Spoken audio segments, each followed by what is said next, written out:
Welcome to my YouTube channel टेकजीन। इस video में हम प्रायोरिटी क्यू को डिस्कस करेंगे। हम देखेंगे कि प्रायोरिटी क्यू का कॉन्सेप्ट क्या होता है, क्यों हम इसे यूज़ करते हैं, किस तरह से इसकी इम्प्लीमेंटेशन होती है।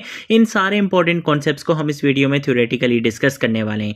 बहुत इंपॉर्टेंट कॉन्सेप्ट है, इंटरव्यू क्वेश्चन से रिलेटेड भी ये कॉन्सेप्ट बहुत इंपॉर्टेंट है, तो इस वीडियो को आपने स्टार्टिंग से लेकर एंड तक ज़रूर देखना है। अगर आप लोगों ने अभी तक इस प्लेलिस्ट को एक्सेस नहीं किया तो भाई जल्दी से इस प्लेलिस्ट को एक्सेस कर लो, ज़्यादा से ज़्यादा शेयर करो, क्योंकि यहाँ पर आपको डीएसए बिल्कुल स्टार्टिंग से लेकर एंड तक सिखाया जा रहा है। ठीक है, तो इस प्लेलिस्ट को जरूर एक्सेस करो और ज्यादा से ज्यादा शेयर करो। सबसे पहले हम बात करेंगे ये प्रायोरिटी क्यू होता क्या है। हमने ये तो बेसिकली देखा था कि क्यू क्या होता है। बेसिकली हमारे पास एक लॉजिकल डेटा स्ट्रक्चर होता है, एक कॉन्सेप्ट होता है जो हम बेसिकली एरे या लिंक लिस्ट का यूज करते हुए इंप्लीमेंट करते हैं। वो कॉन्सेप्ट क्या होता है कि बेसिकली एक प्रिंसिपल फॉलो किया जाता है, और वो प्रिंसिपल क्या है, first in first out FIFO principle basically follow होता है कि जो एलिमेंट पहले आएगा वही एलिमेंट सबसे पहले रिमूव होगा। ठीक है, ये कॉन्सेप्ट होता है बेसिकली क्यू का।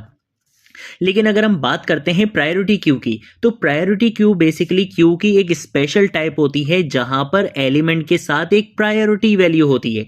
मतलब हमें नॉर्मल क्यू का तो पता है कि भाई उसके ऊपर फीफो प्रिंसिपल अप्लाई होता है, first in first out principal apply होता है। बट अगर हम प्रायोरिटी क्यू की बात करते हैं तो यहां पे अराइवल टाइम नहीं देखा जाता। यहां पे ये नहीं देखा जाता कि कौन सा एलिमेंट पहले आया है, जो एलिमेंट पहले आया है उसी को ही हम पहले ट्रीट करेंगे, ये चीज यहां पे नहीं देखी जाती। बल्कि ये देखा जाता है कि किस एलिमेंट के पास सबसे हाईएस्ट प्रायोरिटी वैल्यू है। यहां पे हर एलिमेंट के साथ क्या होती है, प्रायोरिटी वैल्यू होती है, और जिसकी प्रायोरिटी वैल्यू सबसे हाई होती है उसको सबसे पहले ट्रीटमेंट किया जाता है। ये बेसिकली कॉन्सेप्ट होता है प्रायोरिटी क्यू का। यहां पे फीफो प्रिंसिपल सिर्फ एक सिनेरियो में अप्लाई होता है कि लेट सपोज अगर मेरे पास 4 एलिमेंट्स हैं, सबके साथ अपनी अपनी प्रायोरिटी वैल्यू है, लेकिन दो मेरे पास बेसिकली क्या आ रही है, हाईएस्ट वैल्यू आ रही है। अब उन दो एलिमेंट्स में से मैं सबसे पहले किसको ट्रीट करूं, तो वहां पे फिर हम देखेंगे कि कौन सा एलिमेंट पहले आया था। ठीक है, तो वहां पे बेसिकली फीफो प्रिंसिपल अप्लाई होगा। अदरवाइज हम हमेशा प्रायोरिटी क्यू में बेसिकली क्या करते हैं, उस एलिमेंट को सबसे पहले एग्जीक्यूट करते हैं जिसकी प्रायोरिटी वैल्यू सबसे हाई होती है। अगर दो एलिमेंट्स या दो से ज्यादा एलिमेंट्स की प्रायोरिटी वैल्यू सेम होगी, फिर उसके बाद हम क्या करते हैं, उसके ऊपर फीफो प्रिंसिपल अप्लाई करते हैं कि ठीक है प्रायोरिटी आपकी सेम है, सारे हमारे लिए इंपॉर्टेंट हो, लेकिन जो पहले आया अब हम उसको क्या करेंगे, पहले सर्व करेंगे। ठीक है, तो ये बेसिकली हमारे पास क्या होता है, प्रायोरिटी क्यू का कॉन्सेप्ट होता है, जो कि क्यू की एक स्पेशल टाइप होती है जहां पे हम एलिमेंट्स को उसकी प्रायोरिटी वैल्यू पे बेसिकली क्या करते हैं, ट्रीट करते हैं। ठीक है, देन उसके बाद अगर हम बात करते हैं कि भाई ठीक है ये हमारे पास हो गया प्रायोरिटी क्यू, लेकिन इसको हमें क्यों और कहां पर बेसिकली हम इसका यूज करते हैं। हम प्रायोरिटी क्यू का यूज करते हैं जब हमें काम की इंपॉर्टेंस हमारे लिए ज्यादा मैटर करती है, मींस अर्जेंसी बेसिकली हमारे लिए ज्यादा मैटर करती है as compare to arrival order. हमारे लिए ये इतना मैटर नहीं करता कि कौन सा एलिमेंट पहले आया है, हमारे लिए अर्जेंसी ज्यादा मैटर करती है, हमारे लिए इंपॉर्टेंस ज्यादा मैटर करती है कि अगर इस काम की, इस एलिमेंट की ज्यादा इंपॉर्टेंट है,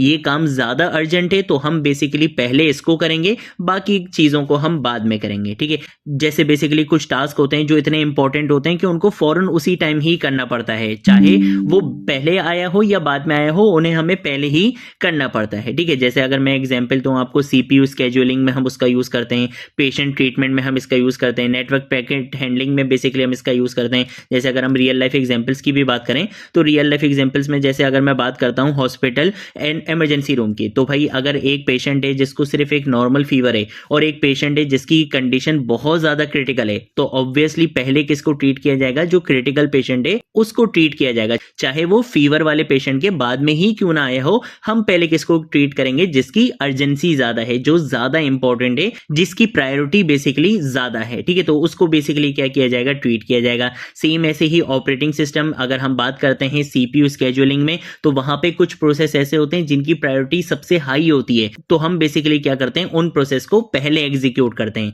सेम ऐसे ही अगर मैं बात करता हूं नेटवर्किंग राउटर्स की, तो इंटरनेट में जो इंपॉर्टेंट डेटा पैकेट्स होते हैं जैसे वीडियो कॉल, वो पहले भेजे जाते हैं नॉर्मल ब्राउजिंग पैकेट से। ठीक है, तो ये बेसिकली हमारे पास क्या होते हैं, कुछ ऐसे सिनेरियोज होते हैं जहां पे हमारे लिए अराइवल टाइम मैटर नहीं करता, हमारे लिए मैटर ये करता है कि प्रायोरिटी किसकी ज्यादा है, अर्जेंसी किसकी ज्यादा है, इंपॉर्टेंस किसकी ज्यादा है, हम पहले उसको एग्जीक्यूट करेंगे। यहां पे बेसिकली हम क्या करते हैं, प्रायोरिटी क्यू का यूज करते हैं। अगर मैं बात करता हूं प्रायोरिटी क्यू की इंप्लीमेंटेशन की, तो क्या प्रायोरिटी क्यू की इंप्लीमेंटेशन हम एरे का यूज करते हुए करेंगे, क्या लिंक लिस्ट का यूज करते हुए करेंगे? कर सकते हैं, बट वो बेस्ट प्रैक्टिस नहीं होती है। हमारे पास जो बेस्ट प्रैक्टिस होती है वो होता है हीप, कि अगर आपने प्रायोरिटी क्यू की इंप्लीमेंटेशन करनी है तो आप किसका यूज करते हुए करोगे? हीप का यूज करते हुए करोगे, क्योंकि वो एफिशिएंट होता है। अगर मैं बात करता हूं इंसर्शन की या डिलीशन की, तो अगर आप हीप का यूज करते हुए प्रायोरिटी क्यू की इंप्लीमेंटेशन करोगे तो आपको अगर कोई भी एलिमेंट इंसर्ट करना है या कोई भी एलिमेंट रिमूव करना है तो उसकी जो टाइम कॉम्प्लेक्सिटी होगी वो होगी ऑर्डर ऑफ लॉग एन, ठीक है, जो कि ऑर्डर ऑफ एन से ज्यादा फास्ट होता है। लेकिन अगर हम बात करते हैं कि मुझे प्रायोरिटी क्यू की इंप्लीमेंटेशन करनी है एरेस का यूज करते हुए या लिंक लिस्ट का यूज करते हुए, तो उसकी जो टाइम कॉम्प्लेक्सिटी होती है वो ऑर्डर ऑफ लॉग एन से ज्यादा चली जाती है। यानी कि यहां पे बेसिकली हमारे पास जो स्पीड होती है वो स्लो हो जाती है, टाइम कॉम्प्लेक्सिटी हमारी स्लो हो जाती है अगर प्रायोरिटी क्यू की इंप्लीमेंटेशन हम एरे या लिंक लिस्ट का यूज करते हुए करेंगे। बट अगर हम प्रायोरिटी क्यू की इंप्लीमेंटेशन हीप का यूज करते हुए करेंगे तो ये बेसिकली हमें एफिशिएंट रिजल्ट देता है। इसकी टाइम कॉम्प्लेक्सिटी ज्यादा अच्छी होती है, फास्ट होती है एज कंपेयर टू एरे और लिंक लिस्ट से, ठीक है। तो हम बेसिकली अभी इसकी इंप्लीमेंटेशन नहीं करेंगे क्योंकि ऑब्वियसली अभी हमने ट्रीज नहीं पढ़े, अभी हमने ग्राफ नहीं पढ़े, अभी हमने हीप का कॉन्सेप्ट बिल्कुल भी डिस्कस नहीं करा है, तो अभी हम इसकी इंप्लीमेंटेशन नहीं करेंगे। बट क्योंकि हम अभी क्यू को डिस्कस कर रहे थे तो मैंने आपको बता दिया कि भाई क्यू की एक टाइप होती है, इसकी इंप्लीमेंटेशन हम बिल्कुल करेंगे। कब करेंगे? जब हम हीप को अच्छे से पढ़ लेंगे, ठीक है। तो जब हम हीप की इंप्लीमेंटेशन कर लेंगे उसके बाद हमारे पास एक और वीडियो आएगी जिसमें हम प्रायोरिटी क्यू की इंप्लीमेंटेशन करेंगे, किसका यूज करते हुए?